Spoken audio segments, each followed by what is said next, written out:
இந்த வீடியோவில் 2025ஆம் ஆண்டு வெளிவந்த இந்திய சினிமாவில் அசால்ட்டாக 250 கோடியை கடந்த படங்களின் லிஸ்டை பார்ப்போம்.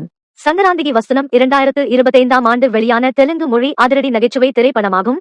இந்த படத்தில் அனில் ரவிபுடி எழுதி இயக்கியது மற்றும் ஸ்ரீ வெங்கடேஸ்வரா கிரியேஷன்ஸ் தயாரித்தது. இதில் வெங்கடேஷ், ஐஸ்வர்யா ராஜேஷ் மற்றும் மீனாட்சி சவுத்ரி ஆகியோர் நடித்துள்ளனர். இந்த படம் சிபை ஓடிடி தளத்தில் உள்ளது.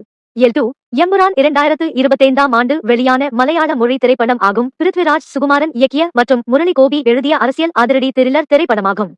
ஆசீர்வாத் சினிமாஸ், லைகா புரொடக்ஷன்ஸ் மற்றும் ஸ்ரீ கோகுலம் மூவிஸ் மூலம் ஆண்டனி பெரும்பாவூர், சுபாஸ்கரன் அல்லிராஜா மற்றும் கோகுலம் கோபாலன் ஆகியோர் இணைந்து தயாரித்துள்ளனர்.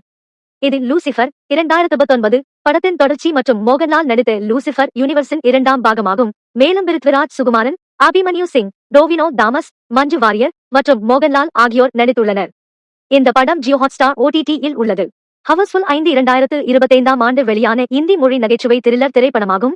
இது தருண் மன்சுகானி எழுதி இயக்கியது மற்றும் சஜித் நதியத்வாலா, வர்தா நதியத்வாலா மற்றும் ஃபிரிசி கான் இணைந்து தயாரித்தது. இந்த படம் ஹவுஸ்ஃபுல் பிரான்சைஸ் படம். இப்படத்தில் அக்ஷய் குமார், அபிஷேக் பச்சன், சஞ்சய் தத், நானா படேகர், ஜாக்கி ஷெராப் உள்ளிட்ட பலர் நடித்துள்ளனர். இந்த படம் அமேசான் பிரைம் OTT-இல் உள்ளது.